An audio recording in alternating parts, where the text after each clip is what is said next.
Hi, and welcome to this mini lecture on motivation and rewards. So what motivates people as a whole? So motivation is the force within an individual that accounts for the level, the direction, and persistence of the effort expended at work. And this is really important because we know that individual motivation really influences organizational performance significantly. In fact, if you have a poorly motivated workforce, then your organization is going to lose a whole lot of money very quickly, potentially. So how do we keep people motivated? Well, in organizations, what we tend to do is give them rewards. Now, rewards can be in the form of an extrinsic reward or an intrinsic reward. An extrinsic reward is something that is externally administered to me. So, for example, my pay salary, that is given to me from another person. An intrinsic reward is what I gain, and it comes from within me. So feelings of competency, feelings of personal developments and growth, the self-control that I have to come to work each day, and the passion and care I have in my job and the satisfaction I get from that care and doing a good job, that's all my intrinsic reward. Now, to motivate an individual, usually it's a mix of these extrinsic and intrinsic rewards, but not everyone is the same. Usually people have a different balance, or one is more motivated than the other. And that depends on the organization and the context. So how do we even understand how motivation works? Well, over the literature for many, many years, and I'm talking centuries here, we've sought to come up with all of these different theories for motivation. And now we've grouped them in three categories. So the content theories help us to understand human needs and how people with different needs actually react differently in circumstances. Process theories try to add additional insights into how people give meaning to the rewards in which we give them to meet their needs that the content theories told us about. And reinforcement theory focuses the attention on the environment as a major source of reward. So how do I influence human behavior by reinforcing what they're doing? So let's start in this mini lecture with content theories. In the next mini lecture, you'll talk about your process theories, and the final mini lecture for this series will talk about reinforcement theories. So contents theories. This is where we bring up our favorite theorists and ones that you probably have heard many, many times before. So why are they important? Well, the needs that these theorists actually came up with and really acknowledged was that every person has this idea or this desire or this drive to fulfill psychological or physiological needs. So we all need to eat, let's face it. If we don't eat, we don't drink, we die. So that's a need in which an organization has to start addressing in order for them to be productive, because a tired and a hungry worker is not a happy worker. So if we acknowledge that everyone has needs, these theories actually start addressing, well, how do I rank these needs? Or how do I categorize these needs in order to be able to reinforce behaviors in an organization that will give me more productive outcomes? So let's start with Maslow. Maslow you have all heard of. Maslow has a hierarchy of needs. He starts from physiological needs and goes all the way up to self-actualization needs. And what Maslow said was that we have a makeup of lower order and higher order needs. So the lower order needs focus on physiological safety and social. It's really important to get food, water, safe environment, and some sort of socialization happening at work.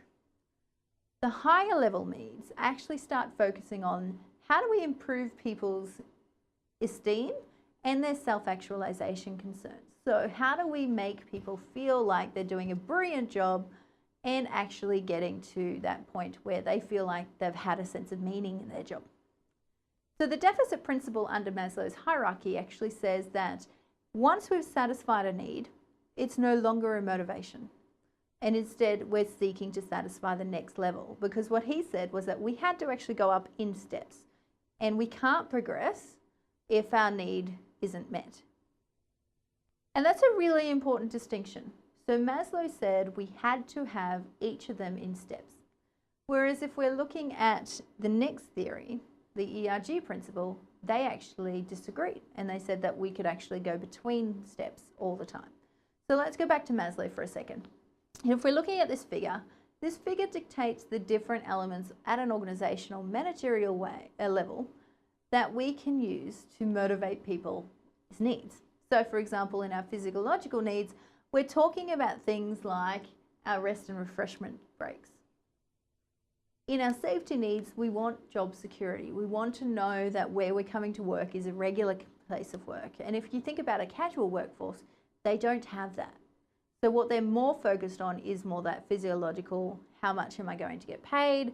Do I have my breaks? What time do I have my breaks? And the conversation is different. So according to Maslow, we as a casual workforce, if you're a casual worker, you cannot go to your social needs and really worry about who you're working with if you don't actually know where your next paycheck's coming from, because it doesn't matter to you. So when we're looking at the ERG theory, which is the existence, relatedness and growth theory, what we find is that this theorist actually chunked it down to three categories. So there was existence category, there was relatedness category, and the growth category. So existence needs were things like food, shelter, water, safety, etc. So desires for physiological and material well-being. And that's really important in individuals' needs. Relatedness starts talking about those satisfying interpersonal relationships at work. So how do we decrease all the politics around the place in order for everyone to be happy and come to work and get something from that? And our growth needs look at the desire for continued psychological growth and development. So how do we meet people's career needs as well?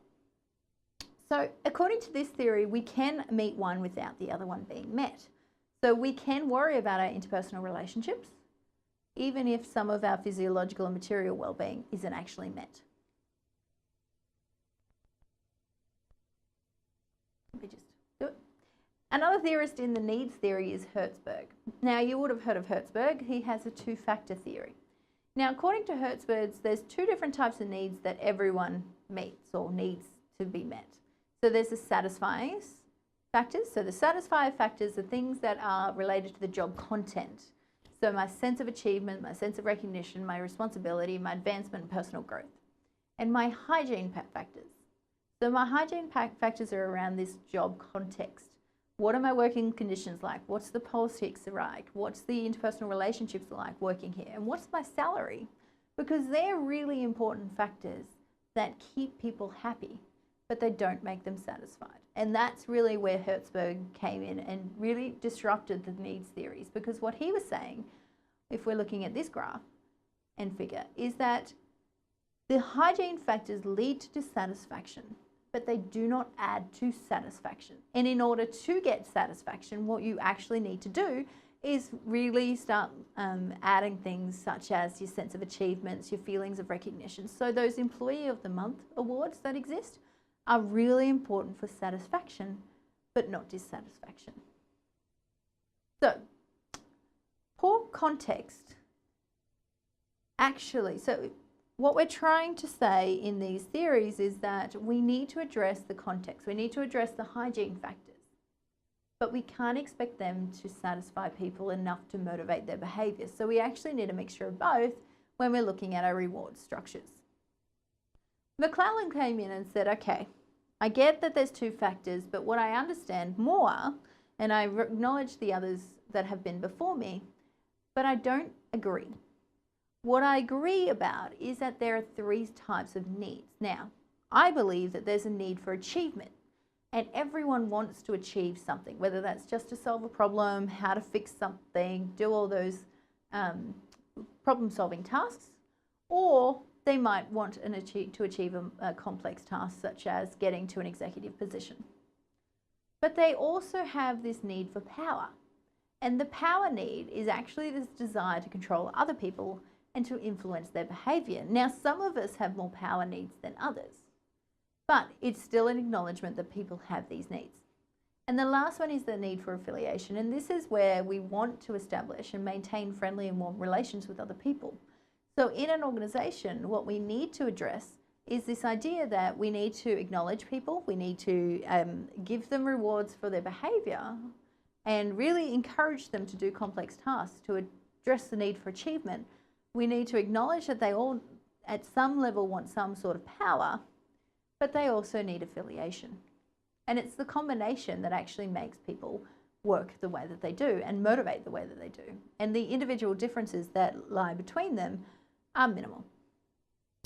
So there are two, when we're talking about need for power, we actually talk about two different forms of power. So there's need for personal power, and personal power is exploitative and involves the manipulation of people just for the sake of gratification. So in management, this is not helpful in any way, shape or form. This is where you start thinking about the narcissist types in your life and in managerial roles. They're not helpful for the ultimate goal, but the need for social power is actually really important. So it involves using power in a socially responsible way. And in order to get the best out of the organisation, they use their power for good. And this is particularly important in managerial leadership, and you'll see that CEOs, execs, and even middle managers that are really quite successful in their field really relish their social power and they use it for the good. So let's start comparing some of the content theories. So in all of these content theories of motivation, they have this lower order need, but in some it's more than others. So in Maslow's, we had 3 levels of lower order needs. In Alderfer's ERG theory, we had 2 levels, so relatedness and existence.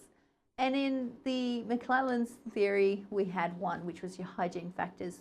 Oh, sorry, that's your Hertzberg theory, and your McClellan's actually looks at affiliation. Sorry, I can't read from where I'm standing. Completely blind as a bat. But that is your overview of your content theories. Now, I understand that we've just bombarded you with a whole bunch of theories. What's important, and I really want you to take this away, is that our understanding of how people behave differently changes with time. Now, these theories have been developed over and over and over with multiple studies, multiple research, empirical work that's been done. One is not as good as the other or as good as the other. It's not about a comparison. What it is about is understanding how people behave. Because if we understand how people behave, or even gather some of that knowledge about that, then we're able to start looking at how do we as managers influence people in the workplace for the common good. And that's really important. So content theories really start looking at the process in which people should be allocated rewards to meet their basic human needs. And let's acknowledge that everyone has needs. That's all these theories we're talking about. Yes, they're different, and they all have different elements, and they all claim something different. But what is common is that they all identify rewards with meeting needs. And that's important for you to understand. Thank you for listening to this first mini lecture. The next mini lecture, as I mentioned before, will focus on the next level of theories in motivation.